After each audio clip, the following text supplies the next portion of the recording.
Meaning of infill. Infill. Infill. Infill. Infill.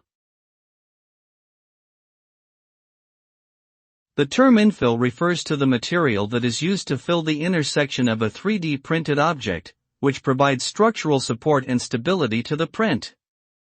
The infill pattern can vary depending on the desired strength, flexibility, and weight of the finished product.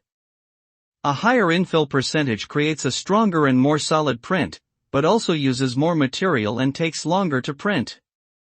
Infill is an important consideration when designing and printing 3D objects, as it can affect the final properties and quality of the printed product.